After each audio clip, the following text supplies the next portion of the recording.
7 essentiels pour réussir à lire. Quel que soit le livre, sur quel que soit le sujet, et surtout réussir à finir le livre. Alors personnellement, mes parents ne lisaient pas. Ils étaient plus à regarder la télé le soir. Et à l'école, je lisais pas les livres. Je trouvais ça infernal. Mais à l'âge de 20 ans, j'ai commencé à lire. J'avais ce besoin. J'avais l'impression de manquer intellectuellement. Et depuis, je lis tous les jours. J'ai eu des phases où j'ai lu un peu moins. Mais je lis tous les jours. Ces dernières années, je lis au moins 1 heure par jour, si ce n'est pas 2, sur quel que soit le sujet. Et dans cette vidéo, j'ai envie de te partager les éléments qui sont essentiels pour réussir à lire. Ayant connu des gens qui avaient des difficultés pour lire, le premier c'est moi, j'ai eu ma conjointe aussi, j'ai donné des conseils qui sont avérés utiles pour des gens qui veulent lire, parce que je vais pas te faire forcément une vidéo et pendant plusieurs minutes te dire les avantages de la lecture. Si tu as cliqué sur cette vidéo, je pars sur le principe que tu connais l'intérêt de lire. Donc, le premier conseil, le premier essentiel pour réussir à lire, surtout si tu as des difficultés, c'est le choix de l'environnement. Évidemment, peut-être que tu prends les transports en commun et tu te dis « Allez, je suis motivé pour apprendre, je vais lire dans le train ». Dans la réalité, si tu n'es pas habitué à lire et que tu n'es pas un bon lecteur, et un bon lecteur ne se voit pas dans la rapidité de lecture, mais dans ce que tu retiens de ce que tu lis, lire dans les transports en commun est absolument pas une bonne idée. C'est pour ainsi dire une très mauvaise idée. Évidemment, pour maximiser le temps que tu as, c'est une bonne idée. Mais pour lire et retenir, c'est une mauvaise idée. À nouveau, ça dépend de ton niveau de lecture. Mais ce ne serait pas ma recommandation. L'environnement, le choix de ton environnement, être dans un environnement calme, être dans un environnement où tu ne vas pas être perturbé, par exemple, où il n'y a pas... Peut-être tu as un salon, okay, et tu vis une vie commune. Si tu veux lire et retenir, réussir à lire, enchaîner les pages, peut-être lire dans ton salon quand il y a ta femme ou tes enfants qui font des allers-retours, même s'ils ne te parlent pas, n'est pas une bonne idée. Fais en sorte d'être dans une pièce pendant un temps défini où il n'y aura pas d'interruption quelconque. Pas de bruit extérieur, pas de musique, pas de paroles, rien. Fais en sorte d'être dans un environnement qui te correspond. Tu peux même avoir une chaise dédiée. Donc là, je vais en profondeur dans l'environnement, mais il y a plein d'autres essentiels que je vais te partager. Mais tu peux même avoir une chaise dédiée. Par exemple, dans ta chambre, tu as un fauteuil sur lequel tu ne fais qu'une seule chose, c'est de lire. Ça va te conditionner à te mettre dans cet état-là. Et du coup, tu vas pouvoir enchaîner plusieurs pages. Et je peux te garantir que si tu mets en place les conseils que je te donne, tu vas pouvoir lire beaucoup plus longtemps. Et surtout retenir ce que tu lis. Chose qui est essentielle. Donc le choix de l'environnement, de manière générale calme, endroit défini. Et s'il n'est pas défini, t'en définis un pour la semaine, si tu bouges régulièrement. Le second essentiel, c'est ce qu'on appelle le mind fog. Parfois, et ça m'arrive à moi, malgré que je lise 1 à 2 heures par jour, que j'ai trop de pensées, ou j'ai mal dormi, ceci, cela, j'ai la tête un peu... Et j'essaie de lire, et au bout de 3 pages, je me dis, mais je n'arrive pas à lire. Ça sert à rien de te forcer. Alors, dans certains cas de figure, ça fonctionne quand tu vas lire des livres soft, des biographies, autobiographies, des livres sur des sujets que tu maîtrises. Ça peut fonctionner de te forcer de continuer à lire. À un moment donné, tu vas développer cette concentration. Cependant, la plupart du temps, c'est mieux de... Hop, tu poses le livre, tu vas faire autre chose et tu décides d'aller relire à un autre moment. Parce que parfois, en fait, ton esprit, t'as du mal à te concentrer. Donc ça va dépendre du type de livre que tu vas lire et ça va dépendre des moments. Tu peux tester, te forcer 2 pages, mais c'est pas la peine de passer 1 heure et de lire 5 pages. Autant poser le bouquin et revenir plus tard. Autre essentiel, c'est le sommeil. Bon, je vais pas m'attarder trop longtemps dessus, mais forcément, si tu es fatigué, c'est plus difficile de se concentrer. Et la lecture, c'est pour ça qu'il y a une réelle différence entre lire un livre et écouter un livre audio. C'est la concentration. La concentration nécessaire pour lire un livre est beaucoup plus importante que pour écouter un livre audio. Parce que tu es passif d'un côté et tu es actif de l'autre. Donc il y a plein de gens qui vont dire « Moi je préfère, j'apprends mieux avec des livres audio ». Non, c'est faux. C'est juste que tu n'as pas la volonté nécessaire de développer la concentration nécessaire afin de retenir ce qu'il y a sur les pages écrites. Donc dors plus et dors mieux. Donc si tu veux en savoir plus, j'ai une formation sur le sommeil, ayant checké mon sommeil pendant plus de 2 ans et demi. Là, je le fais plus régulièrement parce que je le maîtrise. Je me réveille en dormant moins que ma copine, en ayant plus d'énergie. Parce que ça dépend de qu'est-ce que tu fais tout au long de la journée. Sur mon site jeanval.com. 4e essentiel, ton intérêt personnel. Quand tu prends un livre, c'est important de savoir pourquoi tu le lis. Qu'est-ce que tu veux récupérer à travers ce livre? Est-ce que tu le lis parce qu'on t'a dit qu'il fallait le lire? Pas très bonne raison. Il faut que tu aies un intérêt personnel de « je lis cette biographie parce que j'ai envie vraiment de pas connaître ce personnage. J'ai envie de savoir comment il a fait pour en arriver là, par quoi il est passé, ceci, cela.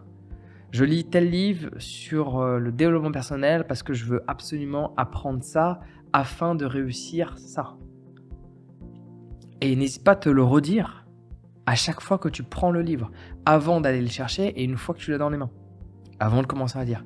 Ça permet de recréer cette motivation afin de prendre le livre et de commencer à lire. 5e, essentiel pour réussir à lire et finir le livre. Le vocabulaire.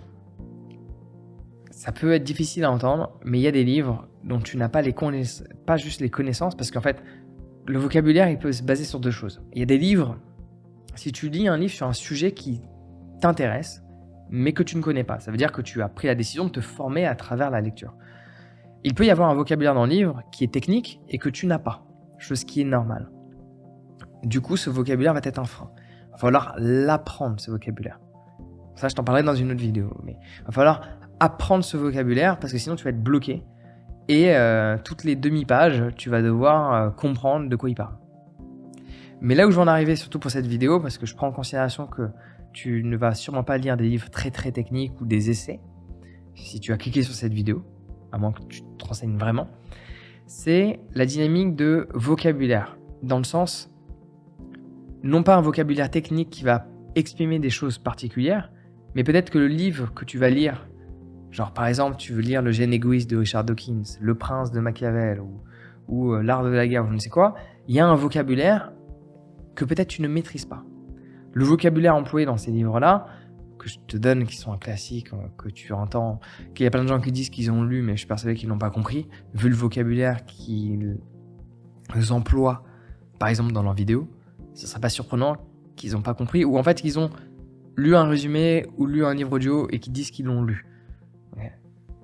Donc, il y a des livres dont tu n'as pas le vocabulaire, le français nécessaire pour le comprendre. Donc il vaudrait mieux accepter de le mettre de côté, lis plein d'autres bouquins et progressivement, avec le temps, ce bouquin-là tu le prendras. Plutôt que d'être frustré, parce qu'en fait sinon ça va te faire le même effet que ça m'a fait quand j'ai lu Maupassant quand j'avais, 12 ans. Je sais pas à quel âge on lit Maupassant, mais ça m'a frustré, ça m'a traumatisé. Donc au lieu de finir frustré et traumatisé, ce livre que tu as envie de lire, tu le mets de côté et tu te dis, bon allez je vais lire ces 10 bouquins avant de lire celui-là. Et progressivement, tu peux aller dans la difficulté du vocabulaire. De manière générale, plus le livre est vieux, plus le vocabulaire est technique. Dans une dynamique, non pas de langage technique, mais la technicité du langage. Les mots employés. Du vieux français, par exemple. Donc, évite les livres trop vieux si tu n'as pas ce vocabulaire-là. Okay ? Lire un peu de poésie peut t'aider, mais t'as pas envie. Faut te voir. 6e, essentiel pour réussir à lire. Connaître ta chute d'attention. Personnellement, quand je suis fatigué, au bout de 15 minutes, je suis là en mode, j'ai plus trop envie de lire. Au lieu de me forcer, je pose le livre, je vais chercher à boire. Pas scroller en attendant, sinon tu vas te créer des problèmes d'attention. Mais je vais chercher à boire, je vais faire quelque chose d'autre. D'ailleurs, conseil que tu peux mettre en place, c'est faire un peu de sport. Tu fais 10 jumping jack, 20 jumping jack, hop, tu reprends la lecture. Je sais pas. Tu peux en faire 100 aussi, ça fonctionne. Tu peux faire 100 abdos ou sans haltères. Enfin, sans haltères, tout dépend le poids que tu mets, quoi. Et si tu mets 12 kilos dans chacun, peut-être tu peux en faire 30, 40. Voilà. Bon. Et après, tu te remets à la lecture. Mais il faut connaître ton moment de perte d'attention. La plupart du temps, moi, je l'ai au bout d'une demi-heure. Si le livre est vraiment passionnant, enfin, ça dépend quel type de livre. vois, une autobiographie vraiment qui est phénoménale, ma part d'attention, elle peut arriver au bout de 45 minutes ou 1 heure. Un livre un peu plus technique, en général, c'est une demi-heure. Parce que d'un moment, ça fatigue en fait. C'est épuisant mentalement de vraiment lire, concentré, un livre qui est impactant. Tu vois, moi j'ai écrit 2 livres, N'essaie pas, fais-le, pour les gens qui veulent passer à l'action. C'est un livre qui se lit facilement. Tu peux commencer par celui-là. Ou l'encyclopédie du bien-être. Ça se dit facilement. Les livres qu'on ait plein de petits chapitres sont plus adaptés à des gens qui se mettent à la lecture. Plutôt que des livres où chaque chapitre fait 30-40 pages. Parce que forcément, idéalement, c'est de lire par chapitre. Mais oublie ce que je viens de dire, ne te mets pas la pression par rapport à ça. Mais essaie de connaître c'est quoi ton pic, ta chute d'attention. Elle arrive au bout de combien de temps? Et de la reconnaître, de l'accepter, et tu vas faire autre chose. Quand je dis un peu de sport, c'est pas du sport où tu transpires. Tu fais juste un truc, tu vois, tu vas sur ton balcon, tu regardes dehors, tu respires 3 minutes et tu reprends ta lecture. Et cet thème essentiel pour réussir à lire et finir le livre que tu lis, c'est la régularité de la lecture. Personnellement, alors là je suis dans une phase particulière, mais je vais te donner l'exemple. Dans mon quotidien de base, hormis que là où je tourne ces vidéos parce que je suis là pour un podcast et j'enchaîne plein de vidéos, de base, je lis tous les matins 1 heure. Et le soir, de temps en temps. Enfin, donc j'ai 1 heure au moins, je sais que je lis 1 heure tous les jours, du lundi au dimanche. Le week-end, j'ai tendance à lire un peu plus si je suis à la maison. Je lis quand même 1 heure. Ou ça m'arrive de lire un peu moins quand je dors pas à la maison, que je dors chez des amis, etc. Mais je lis quand même une petite demi-heure à un moment donné. Là, donc en fait, j'ai toujours, on va dire, mon heure de sécure que je lis tout le temps au même moment. Tout le temps à la même heure. À 8h du matin jusqu'à 9h, après je bosse. Toujours à la même heure. Là, en ce moment, de par le podcast, de par plein de choses qu'on fait, etc. Bon, je lis plus le matin, mais je lis à ma pause de midi. Donc en fait, je mange à midi, fini de manger, de papoter 13h. De 13h à 14h, je lis. Et donc j'ai mon heure de lecture. Et après, l'après-midi, je décide, en fin de journée, pourquoi pas de relire. Mais c'est pas une obligation. Mais en attendant, je fais en sorte d'avoir mon temps de lecture essentiel à mon bien-être et à mon ego intellectuel, d'être régulier. D'avoir cette régularité aide à m'y tenir parce que c'est dans mon agenda tous les jours. Voilà. Alors le week-end, là, en étant Paris, je lis le matin. Donc c'est juste à la semaine que je te dis que je fais de 13 à 14h. À toi de voir par rapport à ton planning. Si tu fais un boulot qui est extrêmement fatigant, je te déconseille de lire le soir.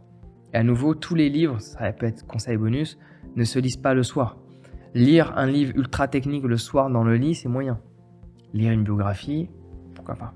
Lire un livre sur un sujet que tu maîtrises mais que tu as envie de développer un peu plus, pourquoi pas.